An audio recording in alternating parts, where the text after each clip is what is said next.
Welcome to Christian Podcast, where we look at the world and our own lives through a Christian lens. Today's topic is Rockefeller, from oil empire to steward of grace. Quite a title, isn't it? It really describes this complete seismic shift in the life philosophy of, well, maybe the most powerful businessman in American history. Absolutely. And today we're tracing the journey of John D. Rockefeller, a name that's just, synonymous with staggering wealth, almost unimaginable wealth. But his life presents this central paradox we really have to unpack. That paradox is really the engine of our whole deep dive today. It is. So let's set the stage a bit. The sources tell us that in 1901, Rockefeller crosses this financial line that had never been reached before. He becomes the world's first ever billionaire. And we have to be clear, we're talking about over $1 billion in 1901. Right. Which, relative to the U.S. economy at the time, is it's equivalent to tens of billions of dollars today. It's a staggering figure. He was at the absolute pinnacle of power. He controlled, nearly 90% of all oil refining capacity? But the sources also make it crystal clear that while he was this industrial titan, he was hated by the public. Utterly reviled. Yeah, the media labeled him everything from the octopus to the cold-blooded capitalist. He was the ultimate monopolist. In every way, he seemed to embody, greed, merciless control, the idea that money was his absolute master. And yet, the final act of his life couldn't be more different. Before he died at 98, we find a man who had intentionally, systemically liquidated his fortune. Donating over $530 million, a huge portion of his wealth. But even more important than the money, he left behind this defining message, one that basically rejected his entire early career. He said, money is God's messenger, not man's master. That phrase right there, money is God's messenger, that's the key. That unlocks everything about his later life. And that's our mission today, isn't it? Yeah. To examine the source material and trace the mechanics of this profound transformation. Exactly. How does a person go from being so completely obsessed with holding on to wealth to systematically focusing on releasing blessing? We want to analyze how these core biblical concepts, especially stewardship, really shaped and redefined his entire legacy. It sounds like nothing short of a spiritual revolution. And the sources, they give us a pretty compelling framework for looking at this change. They do. They use an analogy, a biblical one. The figure of Jacob. Oh, okay. You might remember Jacob's early life was all about grasping, wrestling, accumulation. He was the trickster, focused on earthly treasure, outmaneuvering his brother, his father-in-law. Right, always looking for the angle.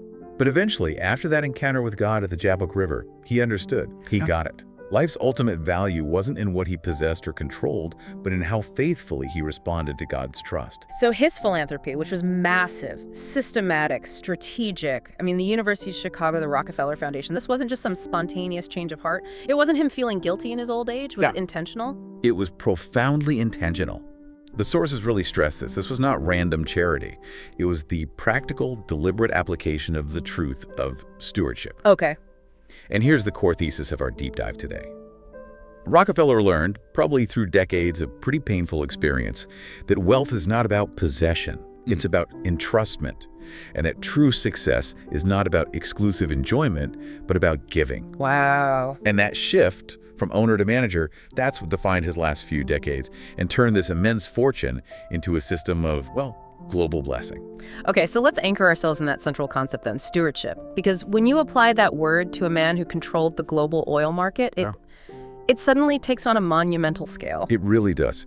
And the foundational biblical anchor for this concept is in 1 Corinthians 4:2. It says, moreover, it is required in stewards that a man be found faithful. Faithful. Not successful, not wealthy, but faithful. Precisely. And that one verse, it completely reorients the relationship between a believer and any resource they manage. The core concept is it's both simple and incredibly radical. Okay. A Christian is not the owner of their wealth, their talents, or their time. They are merely temporary managers, stewards. So we're all just sort of holding things for a little while for the true owner. Exactly. All money, all resources, Rockefeller's entire Standard Oil empire, in this view, were just messengers that were temporarily entrusted to him by God. And the critical spiritual implication is accountability. You have to give an account, eventually, to the true owner for how you use those messengers. And the sources really track his life as this transition from flagrantly operating under the illusion of ownership to finally getting it, to executing his role as a steward. A faithful steward. Right. And to really appreciate that shift, we have to look at Rockefeller as the servant of wealth in his early years. The sources paint a picture of just obsessive frugality. It's all driven by this ambition to accumulate. Can you walk us through some of those painful details? Oh, the word painful is perfect. His focus on accumulation, it started almost immediately, right when he entered the workforce. The sources note that at just 16 years old, as a bookkeeper in Cleveland, he had this almost ascetic self-denial. He tracked every single penny. Meticulously. For lunch, he famously ate only the cheapest rye bread, often stale, just to save the difference between that and a slightly better but still cheap meal. And this wasn't because he was starving. This was a calculated strategy. It was a calculated, focused attempt to maximize savings, to accelerate his journey toward having capital to invest. That kind of hyper-focus, it revealed a deep, almost spiritual commitment to the dollar sign itself. It does, and it continued even with people closest to him. When he was 19, he was borrowing money from his own father to start his first company. Okay. And he insisted on meticulously haggling over a 10% interest rate, demanding the lowest possible terms from his own dad. This wasn't just good business sense. It showed how tightly he held on to every single cent. The ambition to accumulate was just overwhelming. And we see it even later with professional slights. That story about his partner Gardner trying to remove his surname from the company name. For a young man, that's a huge hit to the ego, and he tolerated it. Yes. But that tolerance wasn't humility, not at all. It was a cold, pragmatic calculation. He accepted the slight because he was driven purely by the ambition to get the capital and the power he needed to control wealth. He believed controlling the money was the highest form of success. This early behavior, the sources suggest there's a clear biblical parallel here with the story of the rich fool in Luke 12:9, the man who just hoarded all his goods. Absolutely. That man pats himself in the back. He says, "My soul, you have ample goods laid up for many years. Relax, eat, drink, be merry." And Rockefeller, in that early phase, he'd done it. He'd laid up the goods. He'd accumulated immense wealth and power, but he was operating under that profound illusion of possession. He completely forgot about the true divine ownership of wealth. He thought he had provided for the many years ahead. So the big question is, what broke that illusion? What was the catalyst for this, late life revelation? When did the chains of money as master finally snap? The sources really pinpoint the period after his semi-retirement. Around age 58, this was the crucial turning point. And it wasn't some sudden flash of light? No, not an immediate dramatic conversion. It was a prolonged period of deep reflection. Yeah. And it was also fueled by personal illness and this stark realization that all his money, it couldn't solve his most fundamental human problems. He had everything the world could offer, but was he healthy? Was he happy? No, he really wasn't. He was suffering physically, and he felt the profound emptiness of his empire.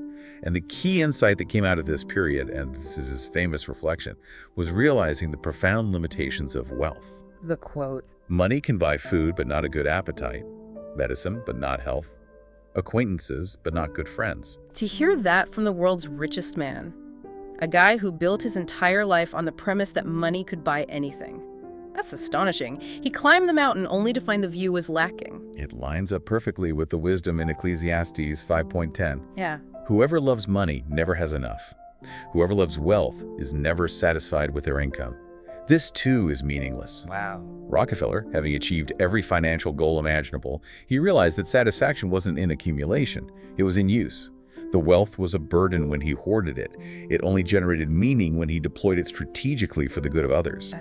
God had entrusted him with this fortune, not to be a miser, but to be a channel of blessing. And once he embraced that identity as a steward, his actions followed immediately, and with astonishing scale. His charity wasn't just random check writing, it was highly strategic. The sources highlight several key areas. Let's start with education. He saw that as essential.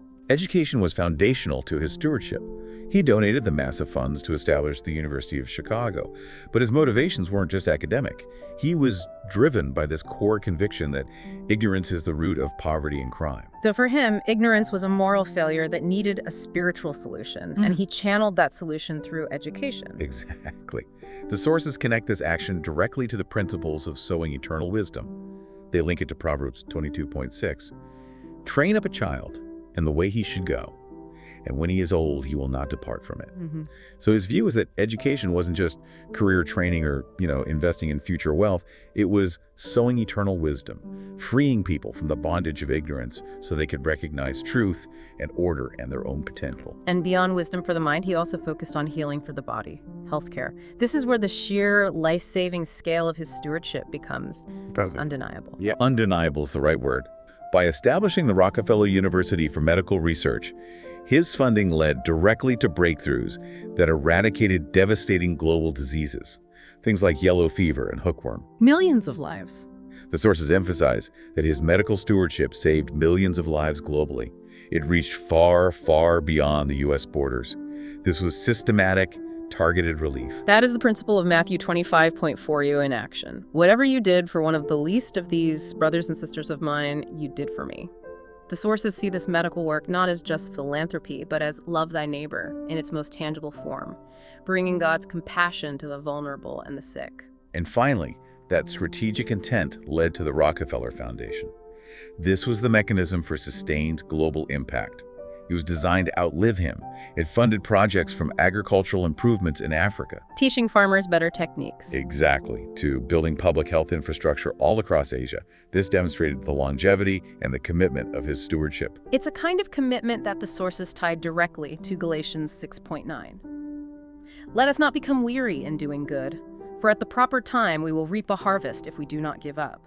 It implies his giving wasn't a one-time thing, but this commitment to sustained faithfulness, allowing God's blessing to flow internationally through his effective management. And this whole transformation, this realization of his true role as a manager, it all culminates in this truly remarkable quote that the sources found. Rockefeller reportedly said, "If I were stripped of everything and dropped in the middle of the desert, as long as a camel caravan passed by, I could rebuild the entire dynasty." Now, wait a minute. That sounds like the supreme self-confidence of the ruthless capitalist we met earlier. It sounds like a boast about his own ability to manipulate markets and people. How do the sources square that circle? How is that, quote, evidence of humility and stewardship and not just sheer ego? That is a critical question. And the sources insist that this confidence was not rooted in his innate ability to manipulate markets, though, he certainly had that skill. It was rooted in his newfound understanding that true wealth is the wisdom that God bestows. Oh, wisdom. He realized the ability to organize, to manage, to execute these monumental projects, what he called the wisdom of management.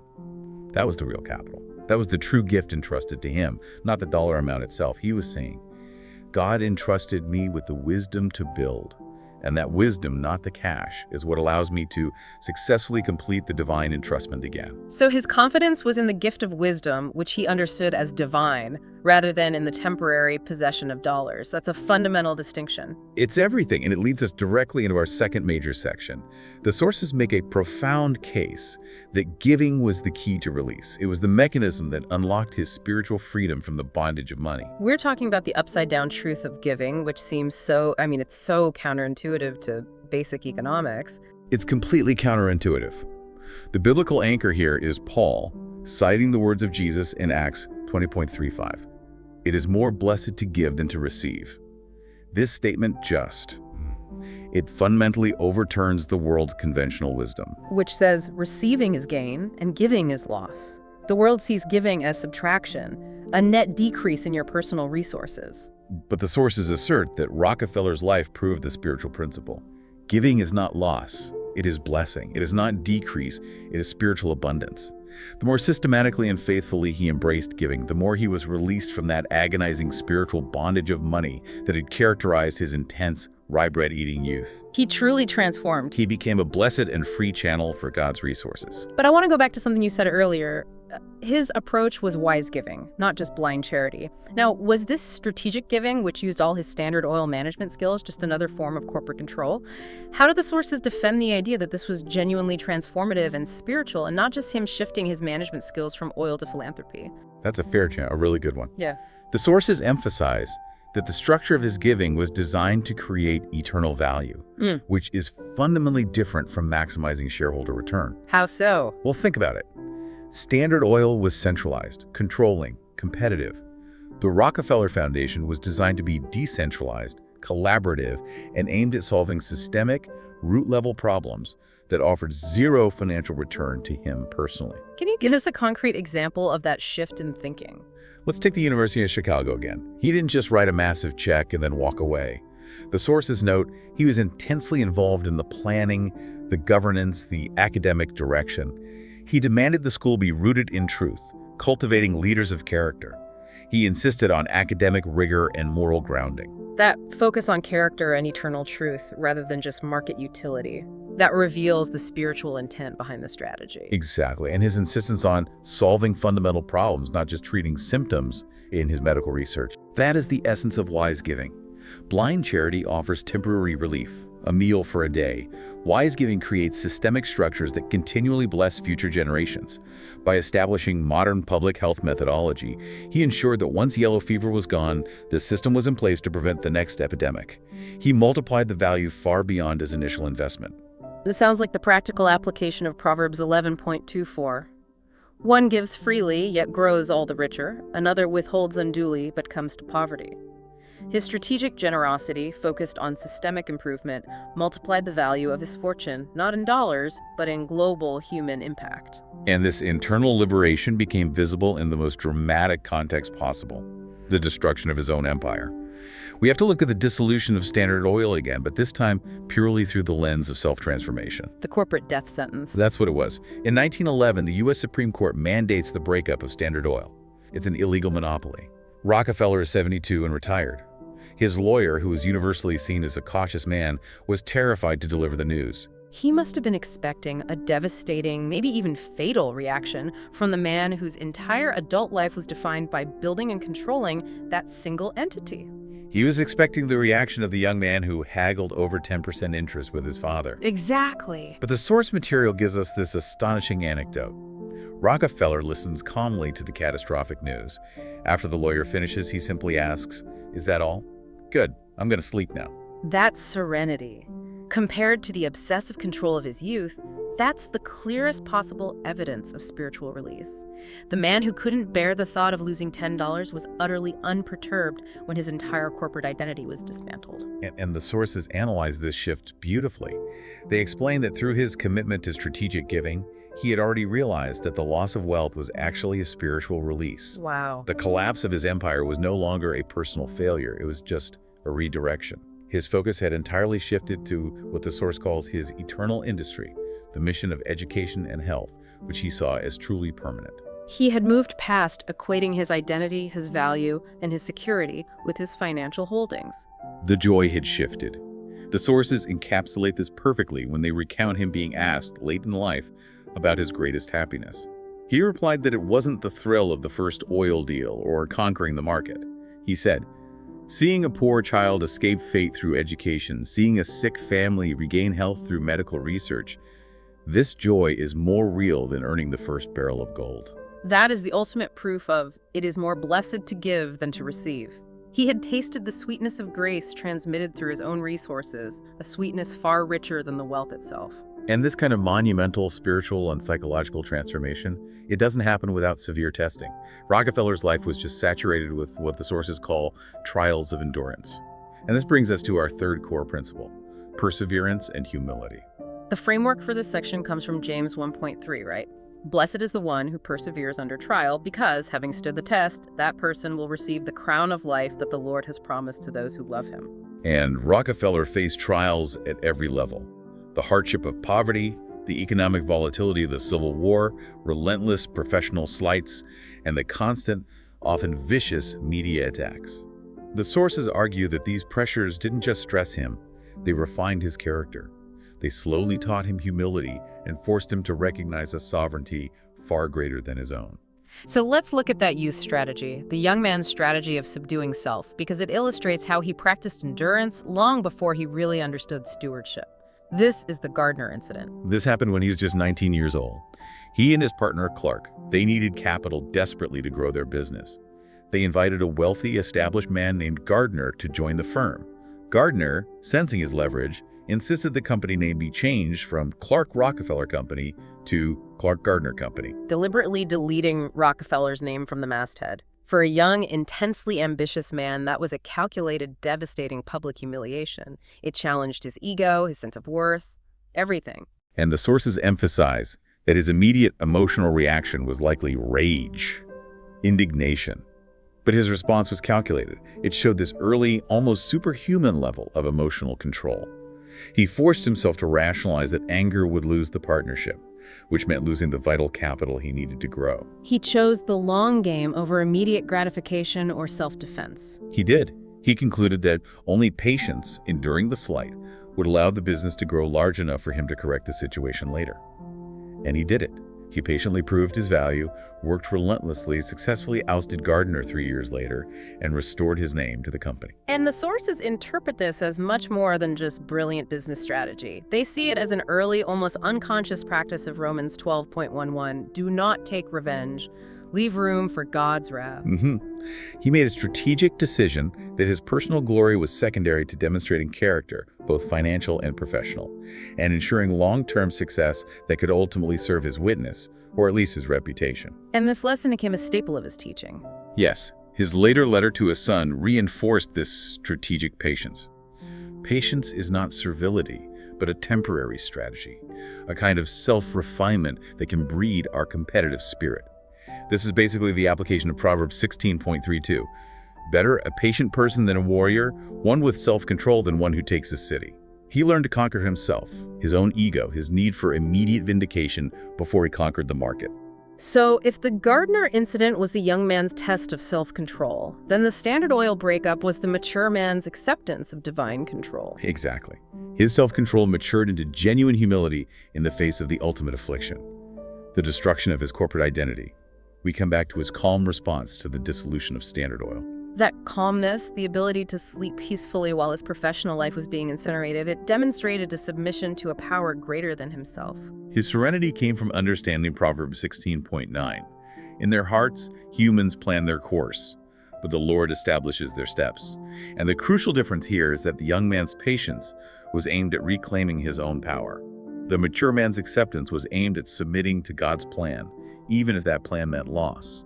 He understood that his meticulously planned course for a permanent Standard Oil had been blocked by the Supreme Court, but God's plan for the disbursement of that wealth was not. That's the key spiritual analysis the sources provide. His physical empire was dismantled, but the immense wealth it generated was dispersed through the broken-up companies, which kept functioning and generating resources. The sources suggest that this submission to God's sovereignty is the most precious Christian character trait when facing affliction. He transitioned from relying on his own strategy to fully submitting to divine direction, trusting that the true value, the wisdom and the ongoing blessing, would not be lost. Rockefeller's massive and sustained investment in education, from high schools to cutting-edge research universities, was clearly driven by a core spiritual belief. He saw ignorance itself not just as a lack of knowledge, but as a moral problem, a precursor to sin. That's absolutely right. He famously said, "Ignorance is the root of most poverty and a great deal of crime in the world, therefore we need education." This profound belief aligns perfectly with the Bible's high value on wisdom and knowledge. Proverbs 2.9 says, "For wisdom will enter your heart, and knowledge will be pleasant to your soul." And the sources interpret this mission in really profound terms. Education, in his view, wasn't just imparting knowledge, it was sowing wisdom. It wasn't just changing destiny, but literally fighting darkness. Yes, ignorance is depicted as the breeding ground for sin, for societal instability, for poverty. Wisdom is the seed of truth and blessing that allows people to flourish under God's creative order. So his commitment to education was fundamentally missional. It went way beyond simple utilitarian goals like workforce training. Let's dive into the founding of the University of Chicago in 1890. This was a time when U.S. higher education was still relatively decentralized. This was a massive undertaking. It required incredible focus. And incredible foresight. He didn't just fund the construction of buildings, he provided the philosophical and strategic blueprint. The sources note he personally engaged with the curriculum and the governance philosophy. He demanded the school be truth-centered and relentlessly focus on cultivating character, not just academic achievement. What does it even mean for a university to be truth-centered in this context? It means that while the institution has to pursue scientific and academic rigor, it does so within a framework that recognizes objective truth, moral, ethical, and spiritual. He was investing in a structure that would encourage leaders to view the world not through a purely materialistic lens, but through a lens of ethical responsibility and divine order. This intentionality ensured the university focused on the eternal principles that underpin our temporal world. And the outcome, I mean, it speaks for itself. The University of Chicago became a top-tier global institution, producing numerous world leaders, Nobel laureates, proving the longevity of his investment. And the sources connect this directly to the mandate of Matthew 5.1. You are the light of the world. Rockefeller understood education as the mechanism, the light that illuminates the darkness of ignorance, freeing people from that bondage so they can recognize God's truth, creativity, and order in the world. And his later founding of Rockefeller University, focusing specifically on medicine and science, that just further cemented this dual belief, right? That the pursuit of truth needs both spiritual wisdom and scientific rigor. His investment reflected a holistic view of grace. He believed, and I quote, "Medicine heals the body's diseases, and education heals the soul's ignorance. Both are graces bestowed by God upon humanity." He didn't see science as separate from a spiritual purpose. He saw it as a means to alleviate suffering and promote well-being, both of which are acts of stewardship. And crucially, this mission of education extended far, far beyond the borders of the United States, which shows that his understanding of stewardship was truly universal. The global reach is staggering, especially when you think about the communication challenges of that era.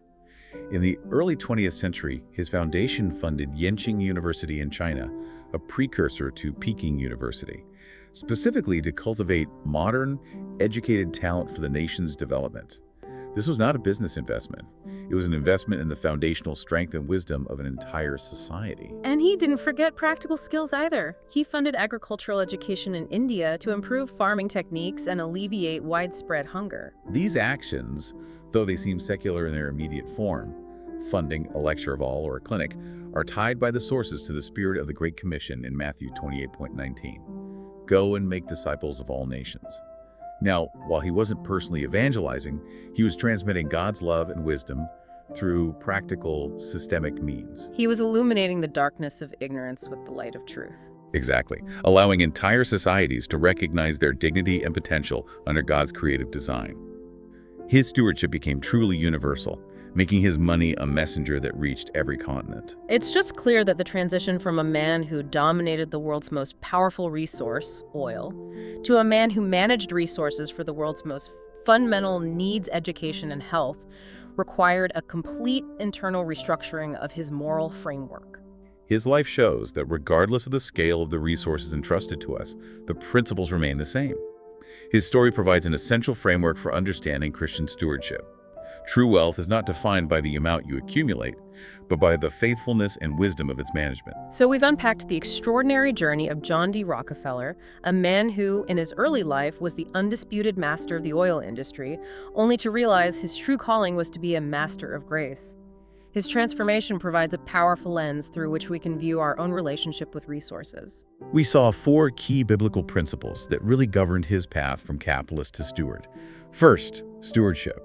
That foundational realization that money is just a messenger, a tool entrusted by God, not a master to be served. Right. Second, the wisdom of giving, which proved that strategic generosity leads not to financial loss, but to profound personal release and spiritual blessing. Third, humility and perseverance, teaching him self-control in his youth and submission to God's sovereignty in old age. And finally, the mission of education, channeling his fortune toward fighting ignorance with the light of truth and wisdom and doing it globally. It's a compelling testimony that even the most determined, ruthless accumulator of wealth can be fundamentally changed by understanding the concept of divine ownership and accountability. The sources conclude with a reflection, urging us to seek the courage to give and be released from the bondage of grasping wealth. It serves as a reminder that true success is not earning the world, but in the end, knowing God and being known by Him. We've seen how a global titan transitioned from capitalist ambition to embracing his role as a steward. How can you, in your own life and with the resources you possess, whether as wealth, talent, or time, begin to treat your assets as God's messenger rather than your master? Thank you for listening. See you next time.